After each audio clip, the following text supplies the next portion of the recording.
We help rebels, culture shapers, and bold thinkers craft stylized films that connect. Tell me about that. What's the impetus of that? And just more importantly, like the meaning behind it.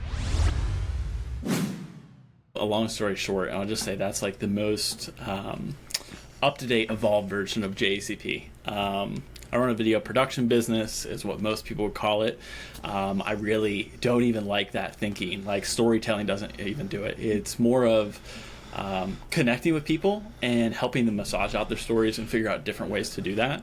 And for me, storytelling takes being a rebel. It takes being brave. It takes kind of challenging the norm to really make something that stands out. And in this day and age, with all the AI stuff, with all of like the low form content, it's becoming more and more important to kind of lean into your honesty and your vulnerability and the human side of what you do. So for us, we're always looking to partner with people that have this kind of bold, brave vision. And when we make films that do connect, it comes from building that relationship with them. So that's the long and short of it. It's a bunch of fluffy words, but what it really means is it comes into our story sculpting process, which is only really happens if we have trust, if we're close to one another, if we understand one another. And then that allows us, when we get into video production or photo or whatever content making, we're actually making that collaboratively. We're putting our fingerprints on that together, and I find that helps me kind of sustain being an artist and creating things, but it also brings my clients in closer to where they have some stakes in it and they're not just hiring away their problems. That's my long-winded answer. Yeah, no, that makes sense. I think the connection, the piece is huge, and the trust. And even though maybe those were some fancy words, the way to put it for marketing purposes, no, I think we share that. I think I feel similar.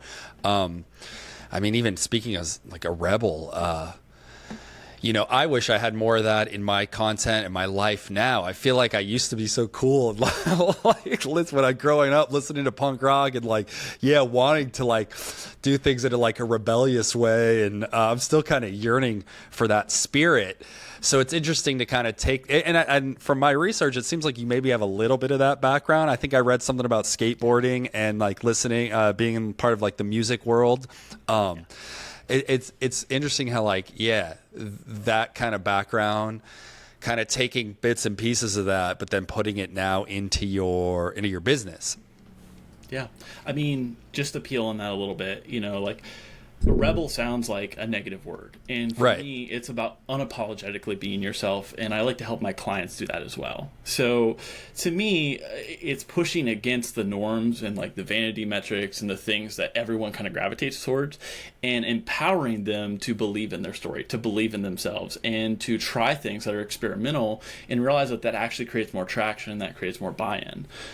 Like you said, it's I started off as a skateboarder, so my background was going to metal shows, skateboarding, and I really wanted to go pro. So my entry into video production was trying to make a demo tape, trying to get sponsored, trying to go pro, and I fell in love with editing. I started as an editor. I fell in love with the idea of kind of building out these stories, and very quickly I started making skits with the skate videos, and it was wow, this feels special. It feels nostalgic. It feels like I have something that encapsulates who I am at this point in time.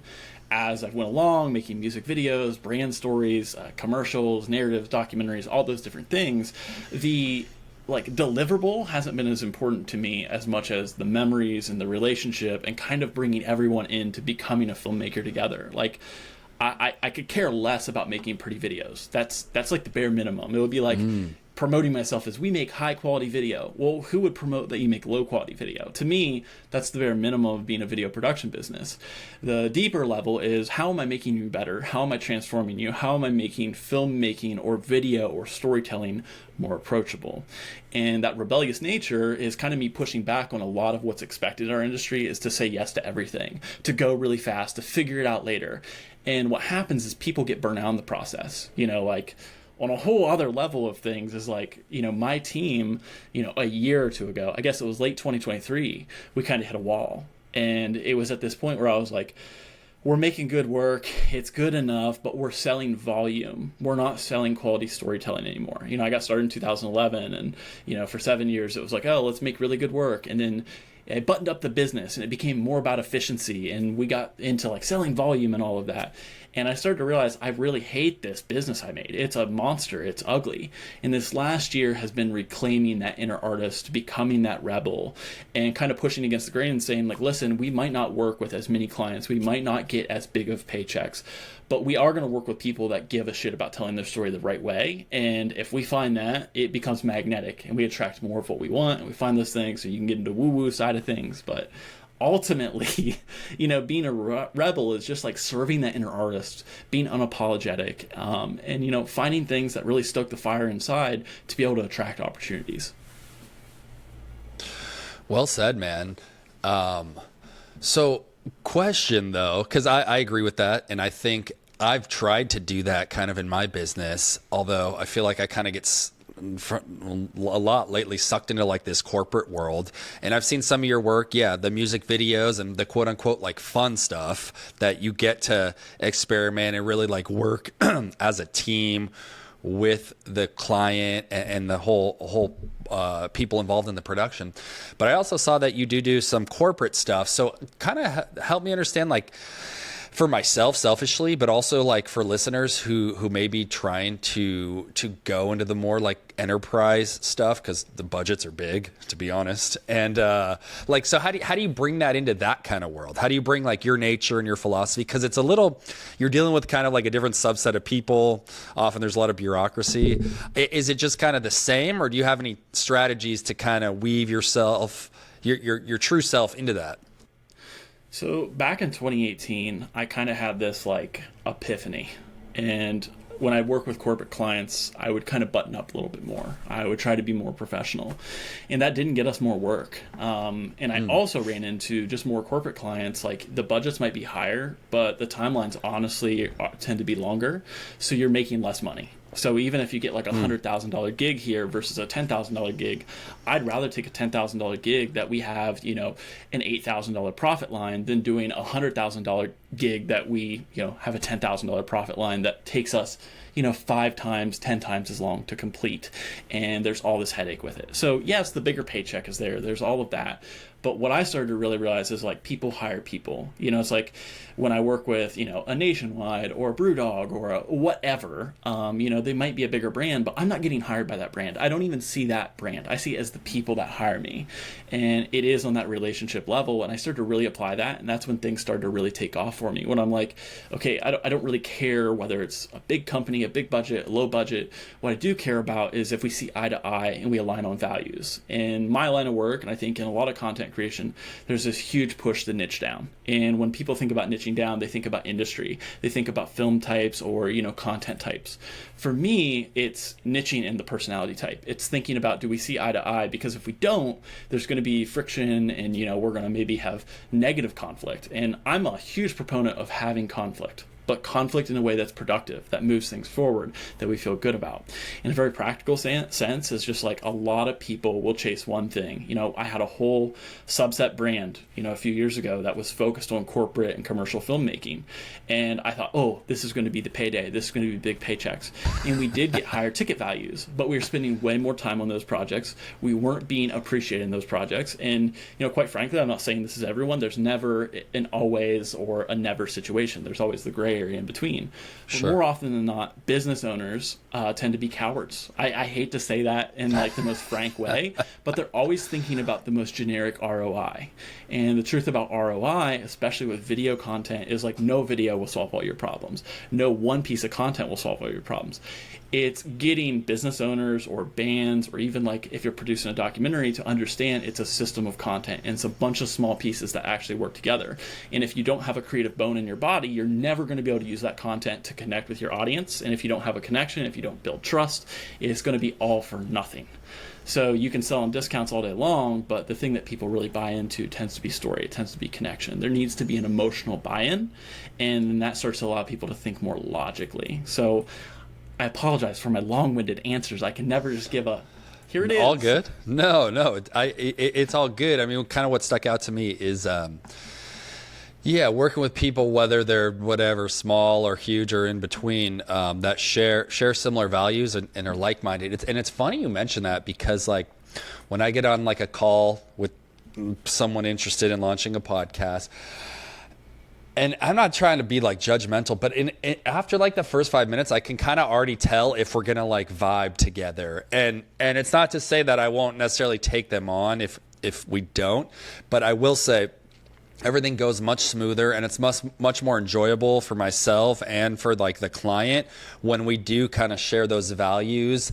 It can also be personality types too sometimes that can, but that's solvable.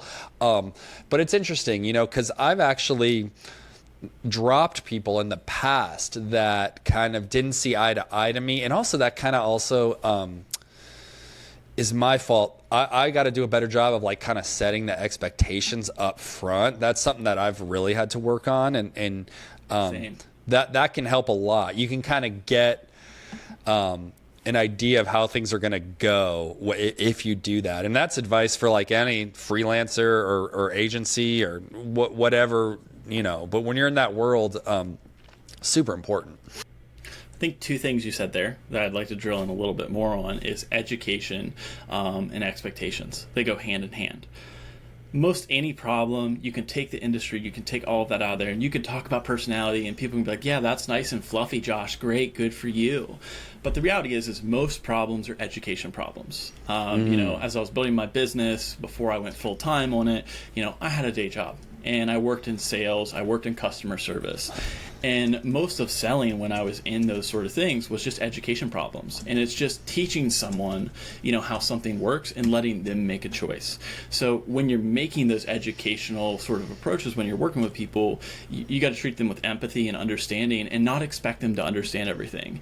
You know, it's not about me being the expert, but it's about me being the guide and making them feel safe to make decisions and letting them know I have their back. And it's not, hey, you got to do this, or, you know, I'm not going to value you the same way. And the sales culture of today, it's like always quick, go fast. And for me, I take a very different approach where I'm like, you know, I really embody a buyer's mindset when I am bringing on a client. It makes me a lot more particular when I work with people, but it's like, you know, take it or leave it. We can work together or not. And it's like, I need money, absolutely. But what's the headache? What's the consequence of saying yes to this? And when you can educate people, it allows you to also set expectations, because it leads to deeper conversations and things get brought up. And right away, it starts to reveal, oh, you're thinking about this wrong. You know, it's not buying a video. And if you're looking at working with JECP and you're like, hey, we just want a sick video, it's like, there's no interest in that. You know, I've done this. I got started in 2011 professionally. I legalized the business in 2016. We're coming up on 10 years at this point. I have hundreds of videos and tons of clients, and there's no portfolio building. Like, I'm still gaining experience, but I'm not going after that the same way I was 10 years ago. So for me, I'm like, why would I do the thing? It's like looking at Captain America. If you were watching, you know, a Marvel film and the story is him saving a cat. Can Captain America save a cat in a film? Yes. Is that going to be very compelling for the audience to see? Absolutely not. So for me, it's like, you're asking me to do something that is well below what I can do, and I'm going to overcharge you. So there's a responsibility to connect you to someone else that's going to better serve you, that's going to love that opportunity, that you're going to get value from. And it's my responsibility to not build up resentment by doing a bunch of things that frustrate me, piss me off, are lower than what I have. So long-winded answer yet again, but, you know, you can set better expectations if you take the time to educate clients, and that starts with you taking the time to reflect on, what is it that I want to be doing? What am I greatest at? What's my unique proposition? Like, you know, I could sit here and try to be a video production company, but I call myself a story sculptor. I'm a story sculptor because of the process and the relationship building piece and how that allows us to tell better stories. And give us just, for people that want, whether it's through audio, through video, through their own public speaking or whatever, give us a couple tips on how to tell better stories. Because I find that sometimes that can be challenging to, you know, craft some kind of arc, whether it's emotional or excitement or kind of how you bring people up and down. And give us a few tips on like storytelling techniques and where you and your process, you kind of start with that. Yeah. So what's helped me is when I started marketing myself. I'm not the average video production company guy that only makes content for my clients. It's one thing to have a theory and to say, here's how you do it, and to focus on the cinematics and the camera quality and the lighting. That's stuff I care about. what started to change for me and what started to actually make me better in the process was marketing myself. And the thing that I realized is you got to be willing to suck. You got to start bad. You got to get those reps in. You got to be willing to be bad at it before you're going to be good at it. You know, from a practical standpoint, like a lot of people, if you're a business owner, they rush to, we want to skip into this video thing. We want to crush it. We want to do as good as possible. We want to buy high quality. It doesn't make you a better speaker. You know, if you have a partner like me that's directed for several years, who's done interviews, who's done documentaries, who's done all the reps, I get messaging. So I'm good at hearing people and saying like, oh, what if you said it like this, and like spitballing those things. And I'm good at also setting up a production to make you really comfortable. However, the benefit of making content yourself, because I think there's a difference in content marketing and then filmmaking. Those two pieces are not about one being better than the other, but it's those working together. And when you can DIY that, when you have that content marketing background, you start to almost treat it as studying film. You know, like any good college athlete, football player, basketball player, you get better by studying yourself. You start to realize, oh, these are my shortcomings, or having a coach that can say, hey, like, you know, you could do this a little bit better, that a little bit better. That's the benefit of hiring a true partner that can say, hey, like this is something that you're saying over and over, or you could tweak this, or, you know, this comes off and it sounds right and it logically makes sense, but it comes off overwhelmingly negative, or it comes off overwhelmingly so positive that it sounds like it's garbage from your mission statement. And it's like there's a time to go deeper and realer and understand how that's going to influence who the audience is, you know, how you want them to be perceived. So to me, getting out there and trying and making mistakes, whether you publish a piece of that content, is better than nothing. Like when I started marketing myself and not just putting out our awesome finalized music videos or brand films or whatever they were, the biggest change for my business was making thought leadership, educational content. And one of the videos that I put out that I started embedding in all of our proposals was a video I talked about in changing the music industry. You know, one of the things that I saw as a villain to artists, because my goal is not to just make good music videos. It was to make artists better, to help them understand the power of marketing and what that looks like, and changing that marketing word to storytelling. And I put out this video talking about, you know, how I want to leave the music industry better than what it was, and how there's a lack of accountability. And the only way you get past that is actually partnering, not just hiring problems away, not just serving a vendor in this way, but it's about, you know, leaning into this bigger mission. And these videos didn't have a ton of views. They didn't get a ton of traction. But, you know, that one video probably had 300 views and was a part of every single proposal for 2 years. And it equated up as a part of a system to adding to $175,000 in revenue. So to me, it's about knowing how to use those tools. It's about knowing what to say. And it's about being confident enough to say, hey, it's not just getting one video right, but it's getting a library of videos right that kind of add up to support this bigger message, this bigger mission. Yeah, no, I mean, it sounds like you've put a lot of thought into this, and just experimented and kind of learned from past mistakes and reinventing yourself. And I think that's important as a business owner, and as, you know, you just get older in general, you kind of start thinking about, you know, the past and how you could change and how you can evolve as a person. And then that kind of helps your business evolve and your philosophies around it. And I just want to jump around real quick. You were talking about music. So did you grow up playing in bands and stuff, or were you just a fan of music? Or tell me a little bit about that. I got another question, but yeah. Tell me about that, because that's kind of my story. And it's funny, like we touched on the rebellious thing, or like the DIY style, like work ethic. I kind of got all of that from music and playing in bands and being in like part of like a scene, quote unquote. Yeah. I mean, I didn't play music, so okay. I just huge fan. As someone who's done music videos since 2011, I just figured out what the bridge of a song was probably like 4 or 5 years ago. I would always tell my clients, I'm like, yeah, you know, the cinematic teaser part of your guys' song? Yeah. And then finally, like, my business partner who does have a musical background is like, brother, it's called a bridge. You need to start calling it what it is. So I've just recently got to that. But no, I never really played in bands. I had close friends that were really chasing that dream. Again, like Ohio, you know, in the early, like 2005 to 2010 was like kind of blowing up with artists. There was tons of like metal bands that were blowing up. It was becoming really popular. And I didn't really, you know, even though I was doing video back then, people were asking me to shoot music videos. They were asking me to do this. And I suffered from imposter syndrome. And I was like, you know, I can make skate videos. I can make these silly skits, but like, I'm not good enough to like touch your band. And, you know, I went to school for engineering for a handful of years, and then finally I was like, I can do this, but I don't want to do this. I'm going to try to take a real, like, go at video production. And we did baby photos, weddings, like all this sort of stuff, experiment around. We're like, we're going to crush it with all of this. And the first music video I did was with my old high school best friend. And, you know, like, we just went there and we shot it and we had fun with it. And, you know, it just snowballed into the next thing and the next thing. It was the first thing that we did that I was like, I get music. And with music in particular, not being a musician, I feel there's two ways to listen to songs. Some people are more lyrical and they're like trying to follow that story and understand what that is. For me, when I hear a song, I hear it in color, in emotion. And it starts to play a story in my head. And often, even when I'm concepting music videos in particular, there will be a lot of me just like sitting and closing my eyes and just immersing myself in the emotion of that song. And it starts to just like slowly emerge. Obviously, conversations and understanding where the meaning and the heart that all comes from. So musicians, I just kind of fell in love with the family atmosphere.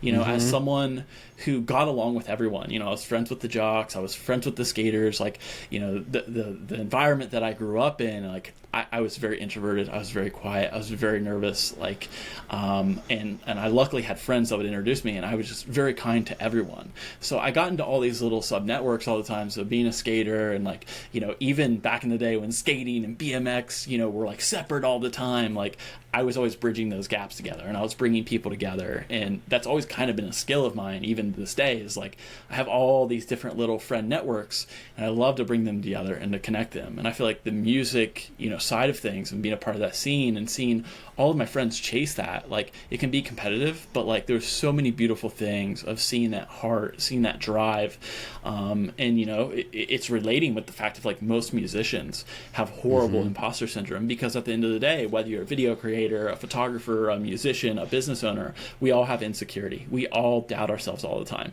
So oftentimes that's where I'm really connecting with people. I'm helping them understand how that's getting in the way and helping them remove that. And yeah, the music side of things, you know, didn't play, but like I just connect so much with that drive that an artist has. Very cool. Yeah, no, I could totally relate to that. I did play in bands, but very similar, yeah, with like the communities and the aspect of like it is kind of like a family, and all the bands, and you know, their circle of bands, and yeah, that a lot of that community and DIY and rebellious spirit definitely comes across. And also you mentioned, yeah, connecting. I could already tell, yeah, you as soon as we hopped, before we heated up the mics, you mentioned a couple people that could be a good fit for this show. So that's just a testament to, yeah, you're being a connector. It's funny, I have a client actually, he's always talking about that. He's always like sending emails, or he has a podcast. Well, he's connecting people, and then he's in a circle where he gets connected. Like someone will email him and be like, hey, you should have so-and-so on the podcast. And it's kind of cool how that works. That's kind of my preferred method of like getting people on this show. So I definitely like that. I want to talk about, before we get further along, so Ohio. So tell me, like, what's the market like there? Because when you think of like, and I know you however, you know, you don't necessarily brand it like this, but being like a video production agency, you would think, okay, maybe you're in New York or Los Angeles, or, although everybody works online now, so you technically could be anywhere. And it sounds like that's worked to your advantage a little bit, but are there disadvantages, or just what's that like being in Ohio? I've never been to Ohio, so I don't know anything about it. I'm just trying to think of like, is there a good market there to get business? Yeah, so... And do you like Ohio? Sounds like you love it, right? It's your roots. I live in Zanesville, Ohio, so I'm about an hour east from Columbus. You know, our big markets are Cleveland, Cincinnati, Columbus, and, you know, those are kind of spread out. I'm about 2.5 hours away from, you know, Cincinnati and Cleveland, and I'm an hour away from Columbus. It's a very commercial and corporate landscape. So being in the music video space makes me quite a bit of an outlier. And, you know, so you know, Columbus is a test market for many restaurants, for many businesses. So a lot of business happens there. So you see a lot of things come in real fast, try to streamline things up, and then, you know, they'll either collapse or they'll succeed. So, Ohio can be really good in that sense, but it tends to be the home of a lot of boring videos, if I'm being completely honest. Yeah, So well, that's you have kind a lot of of video creators, a lot of people who are like, oh, I'm going to go do this talking head. It pays the bills. It's whatever. That also became a differentiator for me. So I was like, okay, if I'm going to do talking head videos, what does it look like to set the foundation for me to get on like a Hulu or a Netflix documentary? So anytime I'm approaching something, I'm always trying to think about how do I stay true to that client, but also how do I future-proof myself in a way that I can take this, I can shop this, or I can advocate for this to find an opportunity for myself. So yeah, it's a lot of corporate, it's a lot of commercial stuff. I tend to be the outlier in the sense of music videos.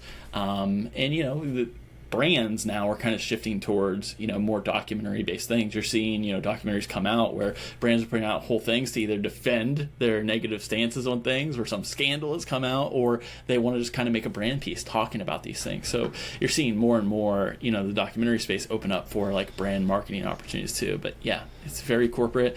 Everyone thinks of us as like cornfields. Now I will say, from a filmmaking standpoint, one of the advantages of being from the Midwest, and especially from Ohio, is you just see a massive rally around people that try to do things, that try to be brave. I'm very grateful. There's been times like I got robbed a handful of years back, several $1,000s worth a year, and it revealed the community that I built. It's so easy as an entrepreneur, as a creative, as a business owner, to think, man, like no one believes in me, like no one's like here rooting for me, and that can be very real. It can feel very alone in any one of these endeavors. And there's been so many times, like when we got robbed, it was like I had hundreds of people just being like, dude, I believe in you. You've been such an inspiration to me. Like, you've helped me in so many ways. If there's anything I can do for you, let me know. And then like last year, I was ready to throw in the towel June of last year. Really? I kind of made like a pledge I was like, okay, I'm going to give it 6 months. At the time I had 3 brands. They were all super niche down in video production.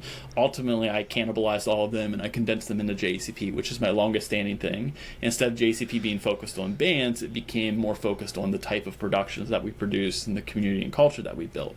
But, I was going to throw in the towel, and I kind of just said, I was like, I'm going to give it a go for the tail end of this year. If we don't, make enough money, or if I don't feel excited by this work anymore, then I'm just going to call it off and I'm going to go find another job, and it's going to be whatever it is. And that was really the start of me just like kind of putting my foot down and saying like, we are tired of lowering our bar. We're tired of like doing like level 1 activities when we're capable of level 8, level 9, level 10. Yes. And I was just kind of like, I would rather go out of business, trying my hardest, expanding, struggling to do the absolute best that I can, then go out of business doing the most boring, quote unquote, profitable things and just absolutely hating the whole process. And it's been a slow process, like full transparency, like the bank account does not look good yet, but it's making massive improvements from where it was a year ago. We're doing some of the best work. We're collecting good marketing.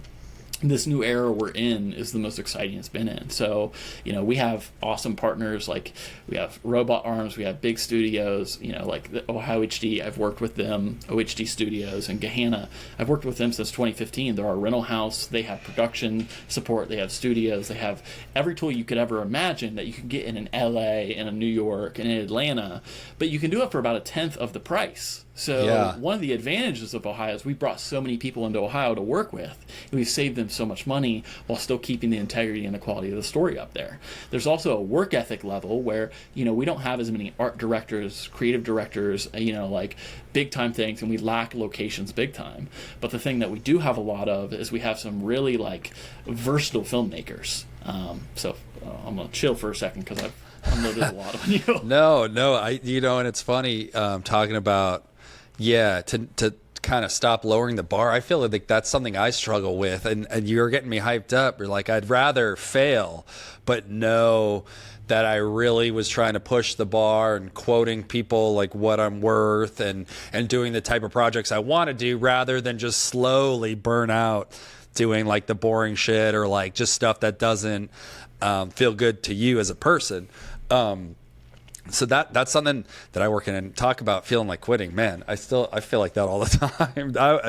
I was just last night, I was like, man, if this doesn't work out in the next, it's going well. Like I'm in a good place with it, but I was also like, man, like I might have to get a job at some point, and I got to figure all that out. And I've got kids now and stuff. But are you I've got 2 kids. I've got two girls actually. One that just turned 3 and one that just turned 1. So 1 and 3. It's that's something I want to talk to you about too, which I wanted to kind of save for the end. But let's definitely talk about, like, because it's to do all this is difficult enough, and then when you have young kids, it's like 10 times harder. Yeah. Well, I definitely want to touch on that. One thing I wanted to ask, and I'm kind of a sports person, not huge, but I was gonna say Ohio's. I feel like the sports market. I don't know if they're looking for videos or what kind, but I feel like everyone from the Midwest I've ever met is like diehard sports people. I don't know. I have a couple friends from Detroit area. Everyone I've met is sports big time, and the other one, everyone I've met from the Midwest is super friendly, like it down to earth. Everyone is like super cool, it seems like it. So that must be nice as well if you're working with Midwestern people. Yeah, they have like a mannerism, like I don't know, sometimes I'm like, it's like a fake like politeness thing, but it's definitely like a culture, right? Yeah, for sure. I mean, in any case, you're going to meet different people that are all going to have different personalities, different experiences, and all that. It's like a stereotype, but it kind of feels like it's, like true-ish. Yeah, I find that at least, a long-winded story here, but when I got started in filmmaking, I did not feel welcomed. When I switched from engineering, I switched back over to like filmmaking, and I get into the classroom and I'm doing all of that, I'm the outsider. And there was a lot of like, you should be glad that you're even allowed to be included in this. And it built up a chip on my shoulder. Yeah. So I didn't feel included. It felt very hard to get started in filmmaking. It felt like I wasn't accepted. It felt like I was proving myself all the time. So part of JECP's approach to all of this is anytime I'm bringing freelancers in, they've always been close friends of mine. I don't hire on skill. I don't hire on tools. I'm really focused on, 3-dimensional freelancers, which is attitude first, and the other 2 things kind of come, or we can rent, or we can figure it out. I'd rather have a good hang. I'd rather have a good heart. I'd rather have someone who has passion and care and interest, and we can kind of nurture and mold into what they want to become.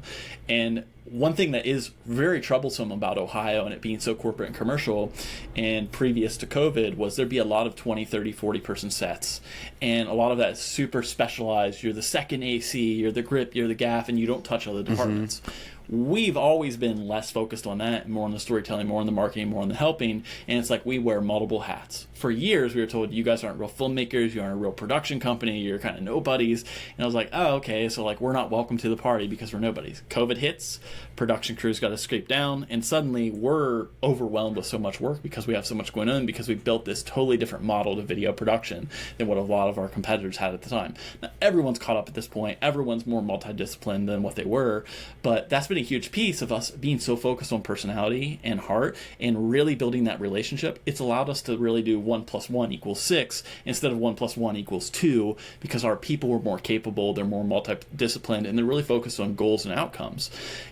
Coming to the Midwest element is like there's a lot of heart, and a lot of people want opportunities, but there's not a lot of people wanting to give those opportunities. They say it, but they don't hold to that word all the time. So it might seem friendly, but it's like really, more times than not, it's hard to create those opportunities. So it's really following with those actions beyond the words. And when it comes to the sports side of things, I am just as far away from that as possible. Okay. I like playing sports. I like enjoying sports. Okay. But like, I can't spend even as a skateboarder, I've just now gotten into like on Instagram Reels watching skate videos that pop up to me.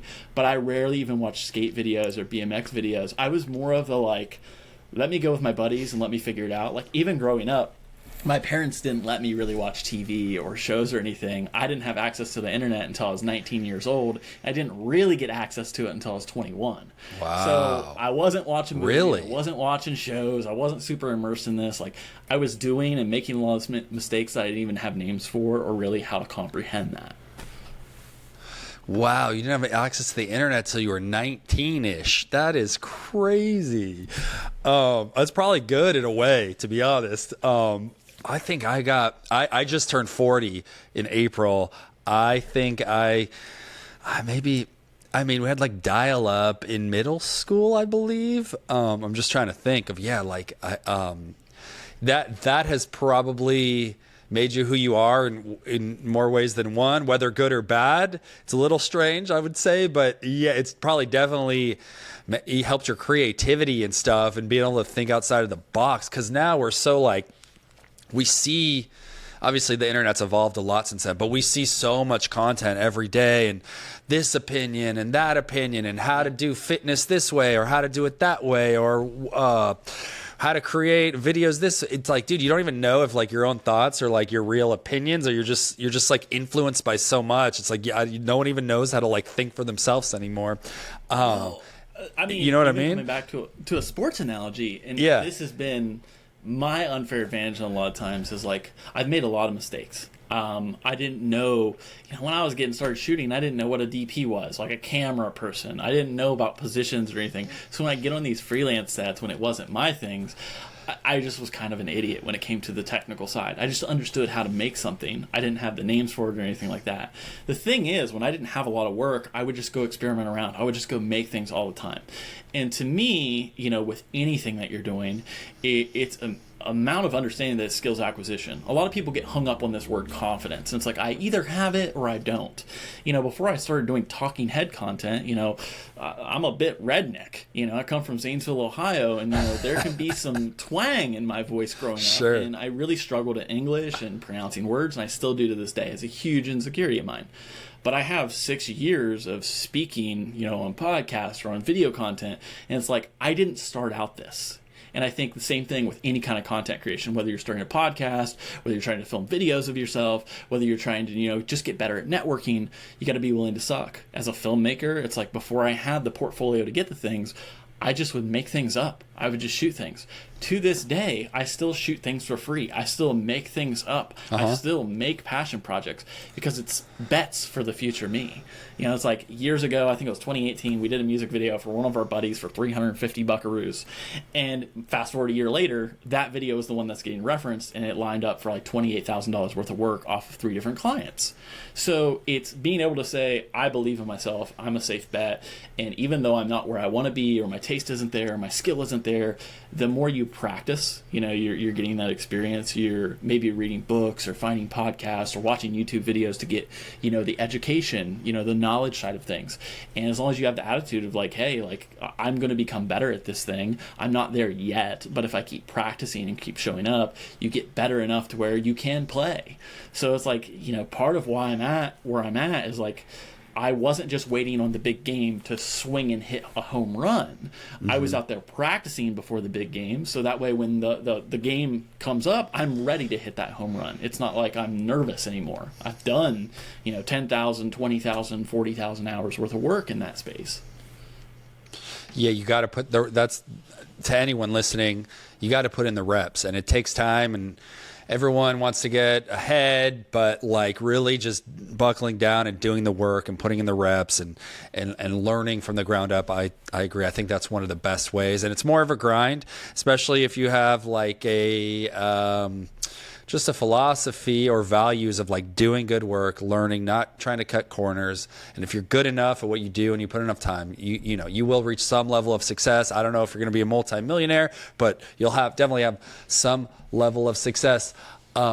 Josh, tell me about the role of AI right now in filmmaking. Do you use it? Are you against it? Do you use it in some of your processes or not at all?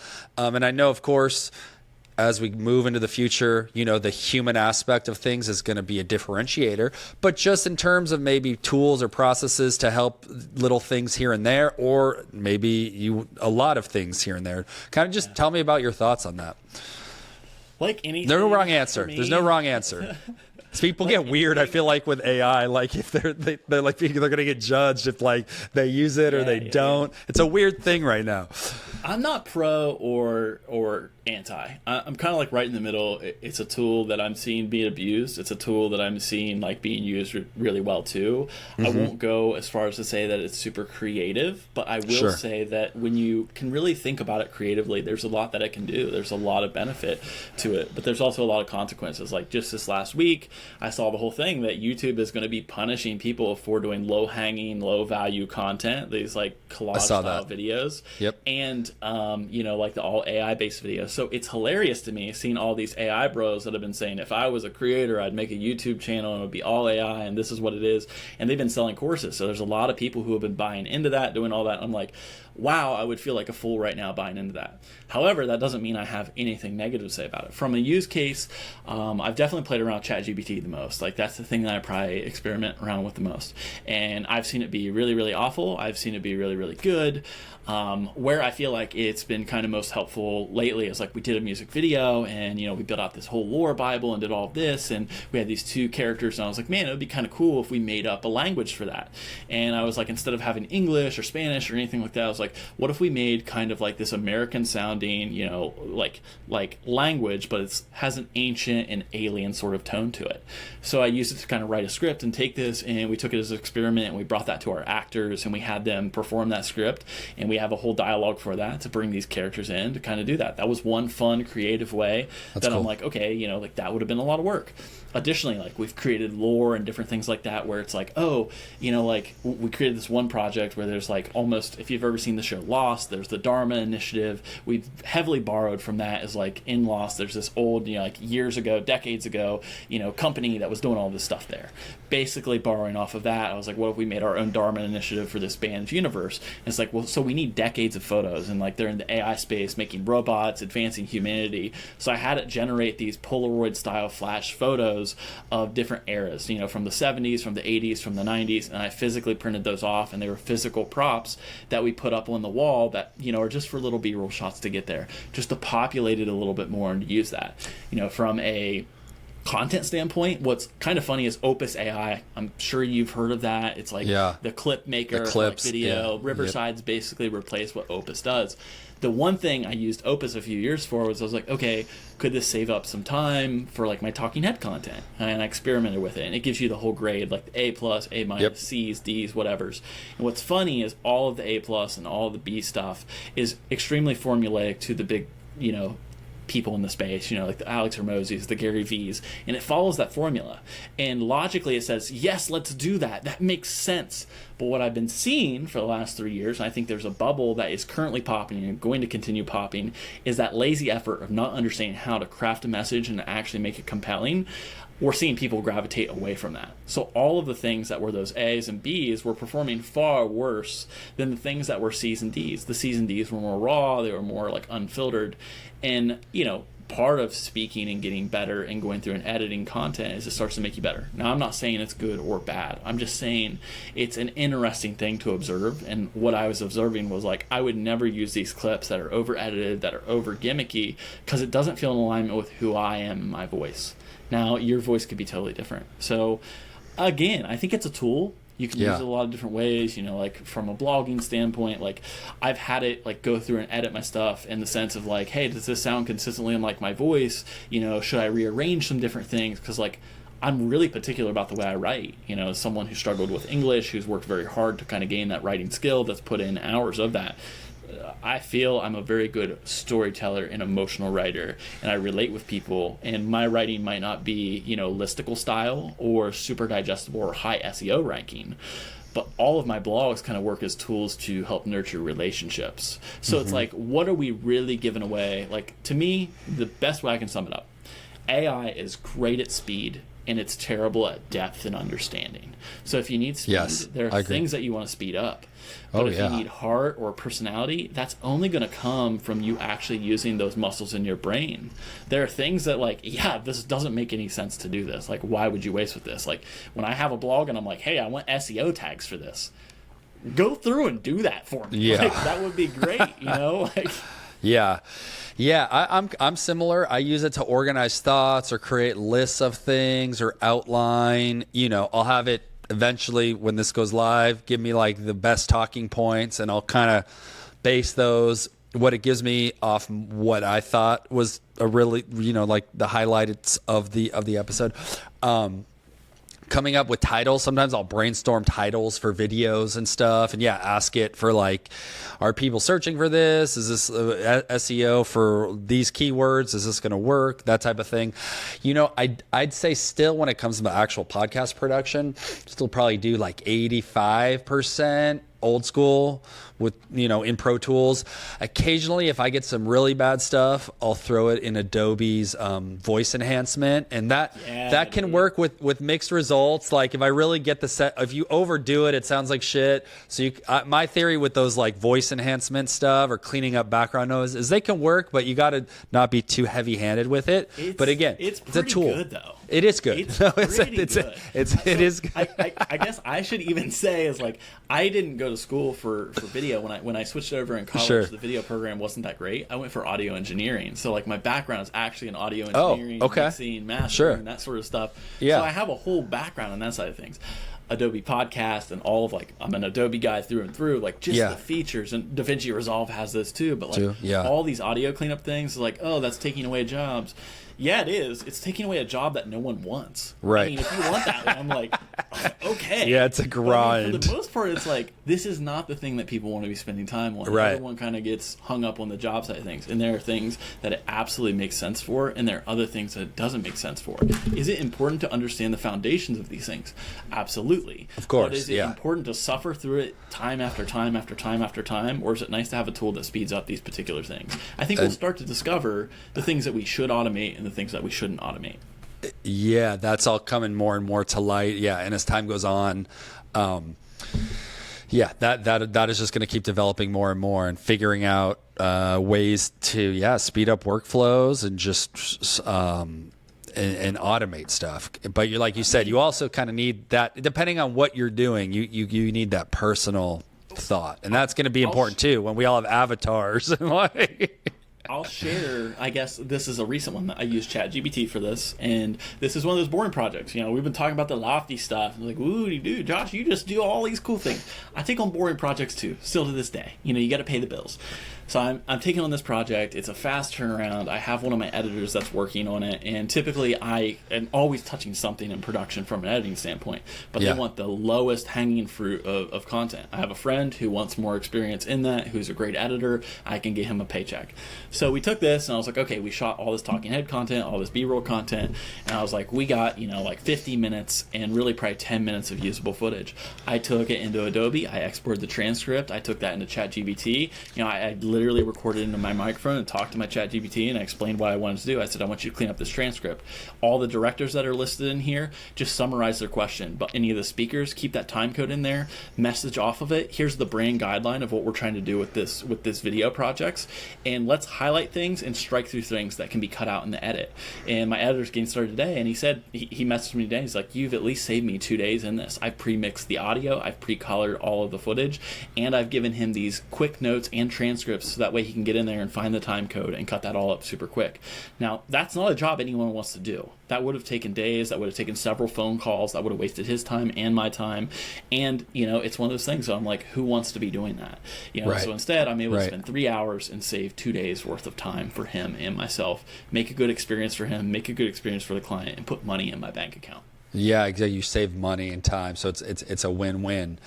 I got one more question, then I want to talk a little bit about the family stuff, but do you think that, and this probably, I would think maybe goes kind of along with your philosophy, but when it comes to like the corporate clients, are they looking for more like quote unquote like edgy videos that are kind of like cool and like different from the traditional boring like corporate stuff?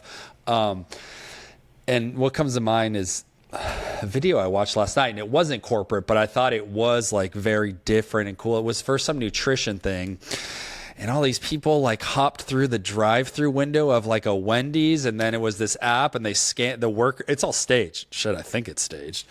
I think like 90% of social media is staged, but and then he scans like the burger with this app, and it tells him like the nutrition, but it's like it's supposed to be positioned like it's real, and they hop through the drive-through and they like took over this Wendy's.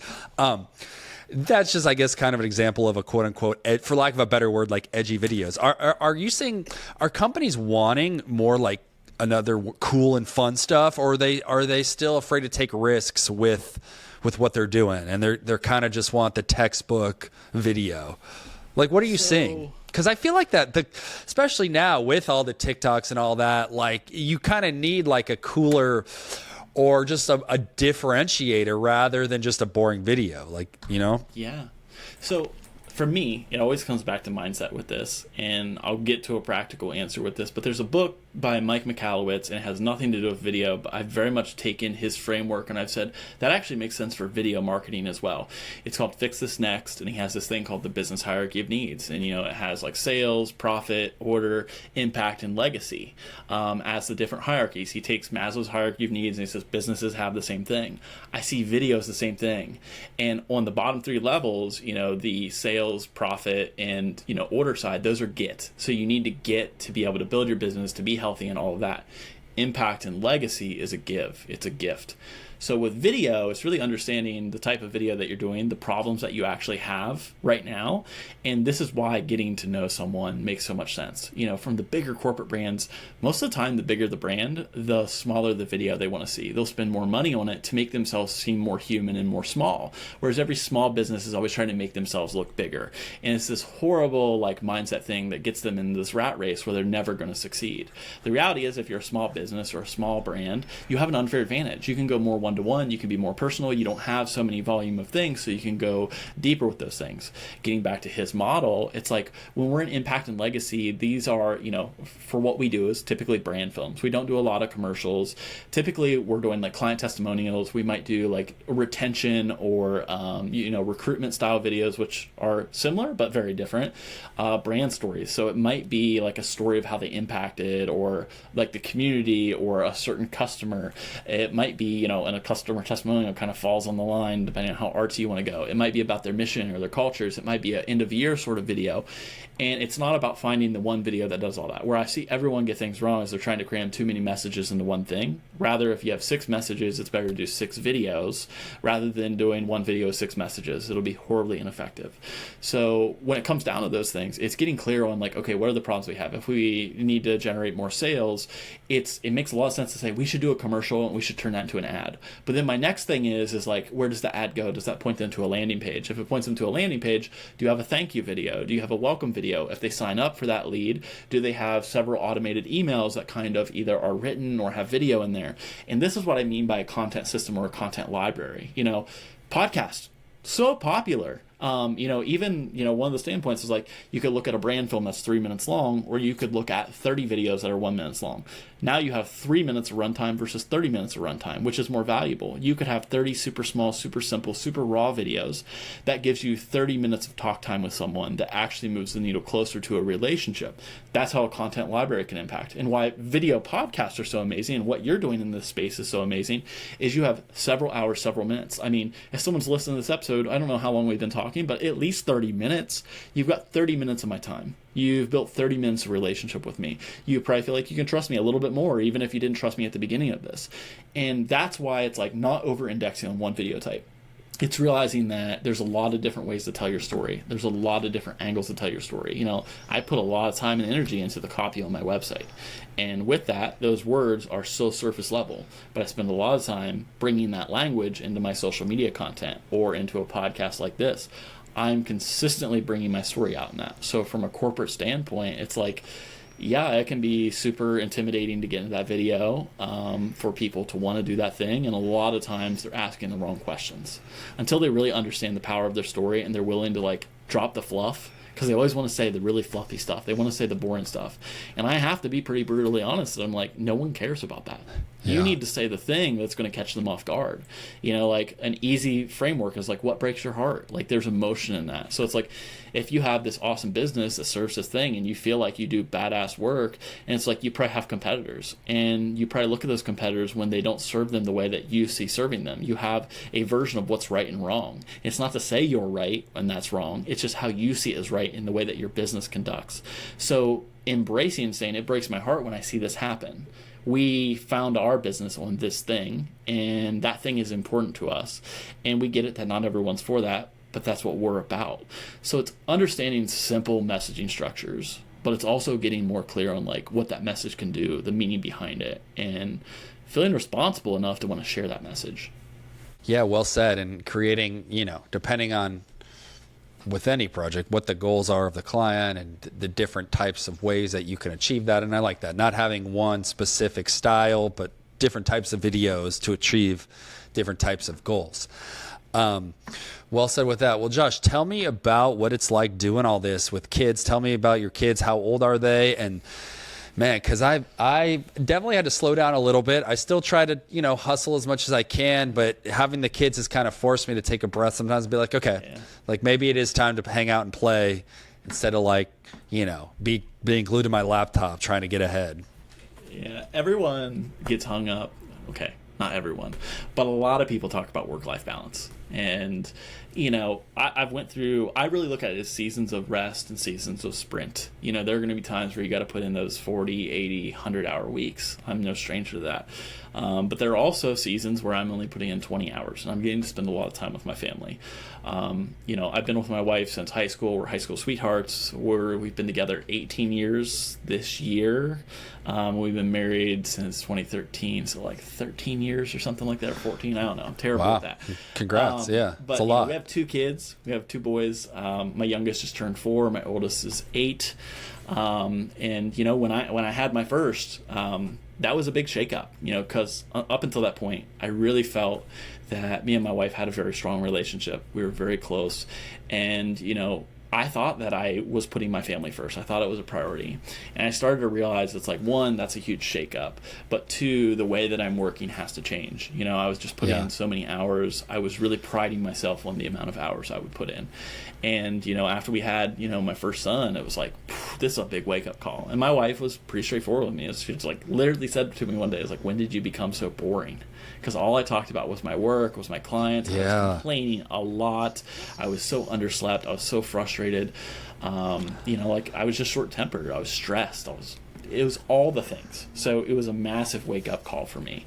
Things weren't working. I literally put a pause on doing the business for like 8-9 months, and I went and I took a freelance photo assist job for a clothing brand. Most money I ever made. I was working 4 or 5 days a week.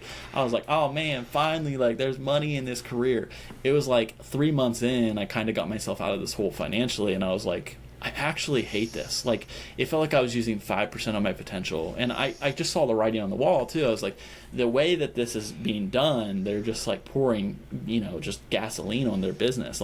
This isn't sustainable. So it's a few of my friends stayed in the freelance there, and all of them became jobless at some point. It's they're freelancers, but it's that money ran out. It's that's how you're seeing a lot of these big businesses operate, is they think they're untouchable, and we're seeing that time and time again. So yeah, family life. I chose the money side of things for a little bit, and when I went back to kind of rebuilding the business, there's a huge season of I was driving 2.5 hours, to and from each day because of the traffic, just going in there. So I'm spending 5 hours in a car every single day. I'm making a lot of money. It's adding more stress to my wife. It's adding more stress to the people that are watching our kids. And yeah, I have money, but I'm not around. I'm dead tired all the time. I'm so frustrated and sad. And I spend a lot of that time in the car listening to podcasts, just getting inspired. Short Story Long was a huge one for me, just hearing Drama have these people on talking about these entrepreneurs. And I was hearing this point where they doubted themselves and they brought themselves back out, blah, blah, blah, blah, blah. So that really sparked a change for me. I was like, okay, if I'm going to rebuild the business, I need to really figure out what it is that we do. So I leaned in more on the relationships. I started putting up more boundaries and more things to where I wasn't 24/7. And it was really a big change. We did start to get charging more money. We did start to, get better projects and do better work in the sense of not necessarily quality, but I mean more so we weren't working as long of days, and we were actually having fun on set again, and our clients were having fun. So yeah, family changes everything. And even right now, this last year, there's been a solid, consistent, I would say 8 months of really sprinting hard. But it's been a joy. It's been going hard in all elements of life. When I do have time with the kids and wife, I'm going all in as hard as I can. When I'm going in on the business, I'm going in all as hard as I can. When I'm making time for myself to, either go for a walk or get some exercise or spend time with friends, I'm going all in those elements. And I know in the winter, around October, November, December, I intentionally slow things down to where I'm this is where I want to get clarity. I want to really reflect on the last year. Those 3 months tend to be a big slowdown every single year for me, and I've done that for 5 or 6 years now. I'm similar with the slowdown, except mine is usually summer, this kind of this time. But yeah, man, it really is challenging, and like you said, to go all in and be present when you're with the family. Because I think, at least for me and probably a lot of like entrepreneurs, it's like your kind of business is your baby, and so you're always thinking about that, and because it's exciting, you're like you love it, but then it's like, but oh, I'm with the kids right now, like I got to shut this off, but it can be difficult to do, and. Yeah, it's definitely a shakeup. Like you said, the life before marriage, I had the life before kids, I had kids a little bit late. And I think when you kind of go like a lot of your adult life with just you and your wife, you're so used to like the freedom of that and being able to take naps or sleep or whatever. And then when the kids come, it's like, oh, like that's gone. And it's just, I think if you have kids young, this is my theory, like you're a little bit more adjusted to it. And so, I don't know, I feel like since I had them late, you go like 20 years as an adult, just doing whatever you want, and then that stops. That's difficult. Then, of course, your relationship with your wife changes because now there's a kid, and doing all that while juggling. It's a challenge, man. Yeah, for sure. Your kids, well, you get 4 and 8. I feel like by 4, maybe it slows down a little. Our 3-year-old she's difficult. Yeah, I love her to death. I mean, she's like the best thing that ever happened to me. But she's in a phase right now that is like, man, you are hard to deal with a lot of the time. My 4-year-old, he's a little villain, dude. He is like, he's constantly into stuff. He's strong-willed. He has big opinions, big emotions. And my oldest, he obviously went through that too. But he's so soft. He's so kind. He's so loving, and like, very predictable. My youngest is the most unpredictable thing. It's like you give him like 5 minutes, you're like, you don't know what you're going to come back to. You're like, oh my God, dude, like I didn't even know you could make this mess. Oh man, it can change on a dime. Like just their attitude, you go from like crying and screaming to like being all lovey-dovey, and it's a roller coaster. Well, cool, man. Well, yeah, I'd like to talk a little bit about the family stuff because I don't know. I think it for me at least, it can make it harder to put as much time as I'd like into work, which is fine. I realize like they're only going to be this young once, and I love it, and it's great to kind of slow down. But I'm the type of person, my mind moves quick, so it's like I'm always thinking about the business and stuff. So, Dude, it's tough, man. It's hard to turn off something you're excited and passionate about, and want to keep working, and all these fun ideas and cool things you want to do within work. I think it's also a blessing though that you, me, or whoever, even if you have like a 9-to-5, totally okay, but like thinking of ways that you can get better, or just things you want to do at work to move the needle. Yes, to make money and grow, but also just stuff that taking on projects you enjoy. But we're at an hour here, so let's wrap it up. Leave the people with one podcast they should check out, and then tell us where we can find you. But I love to leave the listeners and myself with a podcast that's worth checking out. Could be anything: comedy, business, anything. Yeah. So I'm gonna plug The Art of Charm. Everybody check out The Art of Charm. I'm gonna plug What You Don't Hear by Ross Tyson. He has a podcast. He's my best friend, business partner. We've been doing stuff for since 2011. It's life stories. So there's a lot What You of Don't Hear. What You Don't Hear. There's a lot of creative entrepreneurs, artists. It's deep dive conversations. And, if you're sitting here and you're wanting to do something, and it's like, it's so easy to find like the YouTube tutorials and the tools and tactics, but it's getting those human stories. And his show is just so good. He's such a good interviewer. It's so empowering. I've got the cover art. I just pulled it up. The cover art just like right away, it like my eye picks up on it. Looks like he's an your friend. I see Ohio in some of these titles. Yeah, cool. Yeah. And I guess if I was to plug something, I'm very active on Instagram, JM Emrick. That's probably the most active community that I built. I'm on LinkedIn, I'm on Facebook, I'm on all those places, but I spend 98% of my time on Instagram. And, we talked a lot about video and content creation. Mindset's a huge thing. If you go to our website, we actually have a freebie that's called Storytelling That Sticks. And it is just kind of our mindset training. It goes into the 4 C's of marketing that we talk about in making more confident storytellers. If you go to jecp.co/STS, you can get that freebie. You get on our email list. It's kind of where I always recommend people start, especially if you're even just curious about how do I come up with ideas or messages, or just understanding, how to kind of get to that center of telling your story. Cool, dude. Well, yeah, definitely check that out. We'll link to it in the show notes. We'll link to the podcast. We'll say it one more time. What you don't hear. What you don't hear. Very cool. Well, Josh, it's been great, man. Thank you for coming on the show. Thank you so much for having me.